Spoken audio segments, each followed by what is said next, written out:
బులెటిన్లో news lines చూస్తున్నాం. GB syndrome పై AP ప్రభుత్వం అప్రమత్తమైంది. నిన్న గుంటూరు జీజీహెచ్లో జీబీ సిండ్రోమ్ తో మహిళ మృతి చెందింది. రాష్ట్రంలో ప్రస్తుతం జీబీఎస్ తో 16 మంది చికిత్స పొందుతున్నారు. జీబీ సిండ్రోమ్ కేసులపై సీఎం చంద్రబాబు సమీక్ష నిర్వహించారు. వైద్య ఆరోగ్య శాఖ మంత్రి సత్యకుమార్ అధికారులతో సమావేశమయ్యారు. జీబీఎస్ వ్యాప్తి చెందకుండా చర్యలు చేపట్టాలని చంద్రబాబు ఆదేశించారు. దీని గురించి మరింత సమాచారం మా ప్రతినిధి రవికృష్ణ అందిస్తారు. రవికృష్ణ, చెప్పండి. సింధు, ఏదైతే గిలియన్ బారీ సిండ్రోమ్ షార్ట్ నేమ్ వచ్చేసి జీబీఎస్ అంటారు. ఈ సిండ్రోమ్ మాత్రం ప్రజెంట్ తెలుగు రాష్ట్రాన్ని మాత్రం వణికిస్తుందని చెప్పుకోవాలి. ఏపీకి ప్రత్యేకించి తెలంగాణ కాదు, కానీ ఏపీలో మాత్రం పెద్ద ఎత్తున కూడా కలకలం లేపుతున్న పరిస్థితి కనపడుతుంది. ఈ సిండ్రోమ్ బారిన పడి నిన్న గుంటూరు జీజీహెచ్కి సంబంధించి కమలమ్మ అనేటువంటి మహిళ మృతి చెందడంతో ఒక్కసారిగా కూడా దీనికి సంబంధించి ఈ వ్యాధికి సంబంధించిన చర్చ అయితే కొనసాగుతున్న పరిస్థితి అయితే కనపడింది. ప్రధానంగా కూడా ఈరోజు సీఎం చంద్రబాబు నాయుడు కూడా వైద్య శాఖ మంత్రి అయినటువంటి సత్యకుమార్ యాదవ్తో కలిసి, అదేవిధంగా కూడా వైద్య శాఖకు సంబంధించినటువంటి అధికారులు అందరితో కలిసి సమీక్ష సమావేశాన్ని కూడా నిర్వహించడం జరిగింది. ప్రధానంగా ఈ జీబీఎస్ సిండ్రోమ్కి సంబంధించి, జీబీఎస్ వ్యాధికి సంబంధించిన అంశాలు కనుక చూసుకున్నట్లయితే మాత్రం ఉన్నట్టుండి కూడా ఒక్కసారి ఈ రాష్ట్ర వ్యాప్తంగా కూడా ఈ సిండ్రోమ్తో బారిన పడుతున్న పరిస్థితి అయితే కనపడింది. ప్రధానంగా మొట్టమొదట అయితే మాత్రం ఈ వ్యాధికి సంబంధించి శ్రీకాకుళంలో మొట్టమొదటి కేసు నమోదవడం జరిగింది. అంటే దీనికి సంబంధించి శ్రీకాకుళంలో నమోదైంది. ఆ తర్వాత గుంటూరు జిల్లాకు, ఉమ్మడి గుంటూరు జిల్లాలో జీజీహెచ్కి సంబంధించి 7 కేసులు ఒకేసారి రావడంతో మాత్రం ఈ సంఘటన అయితే వెలుగు చూసిన పరిస్థితి, ఈ వ్యాధికి సంబంధించిన అంశాలు అయితే వెలుగు చూసిన పరిస్థితి అయితే కనపడింది. ఎప్పుడైతే 7 కేసులు రావడం, 7 కేసులు వచ్చిన తర్వాత 2 కేసులు అయితే మాత్రం మామూలుగానే తగ్గడం జరిగింది. తగ్గిన తర్వాత వాళ్ళని అయితే మాత్రం డిశ్చార్జ్ కూడా చేశారు. మిగతా 5 కేసులు అయితే ఈ 2 కేసులు క్రిటికల్గా ఉన్నట్లుగా కూడా ఆ రోజే ఈ జీజీహెచ్కి సంబంధించినటువంటి సూపరింటెండెంట్ తెలియజేసిన పరిస్థితి అయితే ఉంది. ఈ ఎస్ఎస్వి రమణ సూపరింటెండెంట్ ప్రత్యేకంగా కూడా ప్రైమ్ 9తో మాట్లాడిన పరిస్థితుల్లో దీనికి సంబంధించి ఎవరైతే క్రిటికల్గా ఉన్నటువంటి ఒకళ్ళు వెంటిలేటర్ మీద ఉన్నారు, కమలమ్మ అనే ఆమె, ఇంకొక ఆమె కూడా దీంట్లో క్రిటికల్ యూనిట్లో అయితే చికిత్స పొందుతున్న పరిస్థితి అయితే ఉంది అని చెప్పారు. ఈ నేపథ్యంలోనే కమలమ్మ అయితే మాత్రం నిన్న మధ్యాహ్నం అయితే మృతి చెందిన పరిస్థితి. దీంతో ఒక్కసారిగా కూడా ఈ సిండ్రోమ్కి సంబంధించిన అంశం అయితే తెర మీదకి వచ్చినటువంటి పరిస్థితి.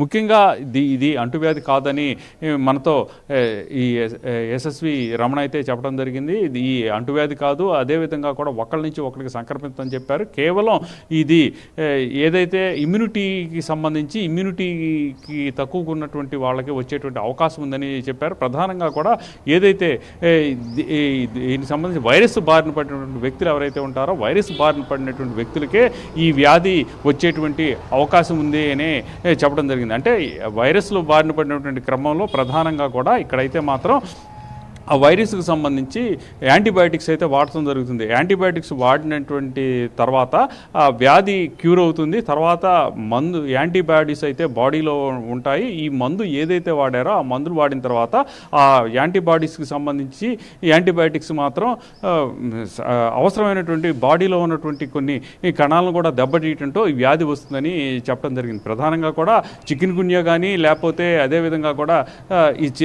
దీనికి సంబంధించి అంతకుముందు వచ్చిన కోవిడ్కి సంబంధించి ఇటువంటి వ్యాధులతో బయటపడినటువంటి వ్యక్తులు ఎవరైతే ఉంటారో వాళ్ళకైతే మాత్రం వచ్చేటువంటి అవకాశం మెండుగా ఉందని చెప్తూ ఉన్నారు. దీని గురించి ప్రధానంగా కూడా భయపడాల్సిన అవసరం లేదు. దీంట్లో డెత్ రేట్ కూడా తక్కువగానే ఉంటుంది. ఓన్లీ 5% మాత్రం డెత్ రేట్ ఉంటుంది అని ఎస్ఎస్వి రమణ అయితే మనతో చెప్పాడు. ప్రధానంగా ఈ వ్యాధికి సంబంధించిన అంశాలను కనుక చూసుకున్నట్లయితే మాత్రం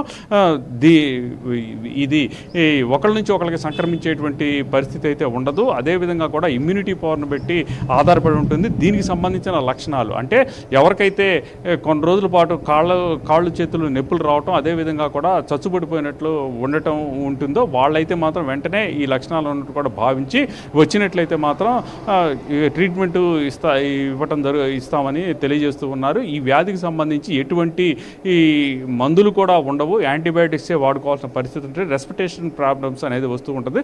ఊపిరితిత్తులకు సంబంధించి కార్డియాలజీకి సంబంధించినటువంటి అనేటువంటి ప్రాబ్లమ్స్ యాడ్ అయినప్పుడు మాత్రమే ఇది ప్రమాదకరంగా మారే పరిస్థితి ఉంటుందని చెప్పి జీజీహెచ్ సూపరింటెండెంట్ అనేటువంటి ఎస్ఎస్వి రమణ తెలియజేయడం జరిగింది. అంటే ఇప్పటికే ఒక రకంగా చెప్పాలంటే మాత్రం దీనికి సంబంధించి జీబీఎస్కి సంబంధించి ప్రధానంగా కూడా కొంత అలర్ట్ అయితే ప్రభుత్వం అయితే అలర్ట్ చేసిన పరిస్థితి కనపడుతూ ఉంది.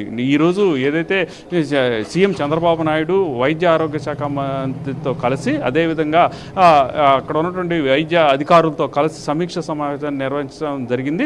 ప్రధానంగా ఈ వ్యాధి వచ్చేటటువంటి రాకుండా ముందు చూసుకోవాల్సిన పరిస్థితుల్లో మాత్రం ఫుడ్ మాత్రం క్వాలిటీ ఫుడ్ ఉండాలి, అదేవిధంగా కూడా పరిశుభ్రమైన వాతావరణం ఉండాలి, అలాగే ఆఫ్ బాయిల్డ్ కానీ లేకపోతే బయట ఉన్నటువంటి జంక్ ఫుడ్స్ కానీ బయట ఉన్నటువంటి ఆహారాలు కానీ తీసుకోకుండా మంచిదే అని అయితే మాత్రం ఈ వైద్య నిపుణులు అయితే తెలియజేస్తూ ఉన్నారు. ఏది ఏమైనప్పటికీ కూడా ఈ జీబీఎస్ సిండ్రోమ్కి సంబంధించినటువంటి వ్యాధి ఏదైతే ఉందో ఈ వ్యాధికి సంబంధించి అలర్ట్గా ఉండాల్సిన అవసరం ఉంది. అయితే మాత్రం ప్రాణాంతకమైన వ్యాధి అయితే కాదు, కేవలం కూడా ఇది కొన్నాళ్ళలో తగ్గిపోయేటువంటి పరిస్థితి ఉంటుంది. కేవలం వచ్చే సిమ్టమ్స్ కనుక అబ్జర్వ్ చేస్తే మాత్రం పూర్తిగా కూడా ఏదైతే ఇది పక్షవాతానికి సంబంధించినటువంటి ఈ లక్షణాలు ఎలా ఉంటాయో అదే విధంగా ఉంటుంది. అటువంటి లక్షణాలు వచ్చిన వెంటనే కూడా జీజీహెచ్కి వచ్చినప్పుడు లేదా ప్రభుత్వ వైద్యశాలకు వచ్చినప్పుడు మాత్రం దీని మీద ఉంటుందని చెప్పారు. దీనికి సంబంధించి వైజాగ్లో అయితే ఇప్పటివరకు కూడా 10 కేసులు నమోదైనవి, అనంతపురంలో నమోదైనవి, కర్నూలులో కూడా నమోదని రెగ్యులర్గా ప్రాసెస్లోనే ఈ కేసులన్నీ నమోదవుతుంటాయని మనకి జీజీహెచ్కి సంబంధించి సూపరింటెండెంట్ చెప్తూ ఉన్నాడు. ప్రతి నెల కూడా 10 జీబీఎస్కి సంబంధించినటువంటి కేసులు నమోదు అవుతున్నాయని ఆయన చెప్పాడు. అయితే ఒక్కసారిగా కూడా మొన్న ఏదైతే ఈ ఒకేసారి ఈ జీబీఎస్కి సంబంధించి ఈ వ్యాధితో 7 మంది ఒకేసారి రావడంతో కూడా ఇది ప్రాధాన్యత సంతరించుకుంది అని తెలియజేశాడు. అదేవిధంగా కూడా ప్రత్యేక వార్డులు కూడా ఏర్పాటు చేయవలసిన అవసరం లేదు, సామాన్యమైనటువంటి ఈ ఏదైతే వార్డుల్లోనే వెళ్ళుండి చికిత్స అందించేటువంటి పరిస్థితులు ఉంటాయి. దీని గురించి పెద్దగా కూడా ఇబ్బంది పడాల్సిన అవసరం లేదు, కాకపోతే అప్రమత్తతతో ఉండాలి. అదేవిధంగా కూడా అక్కడ పరిశుభ్రమైనటువంటి వాతావరణంతో పాటు తినేటువంటి ఫుడ్ కూడా హైజీనిక్ ఫుడ్గా తీసుకోవాలని చెప్పి జీజీహెచ్ సూపరింటెండెంట్ తెలియజేసిన పరిస్థితి అయితే కనపడింది. Right, thank you Ravikrishna.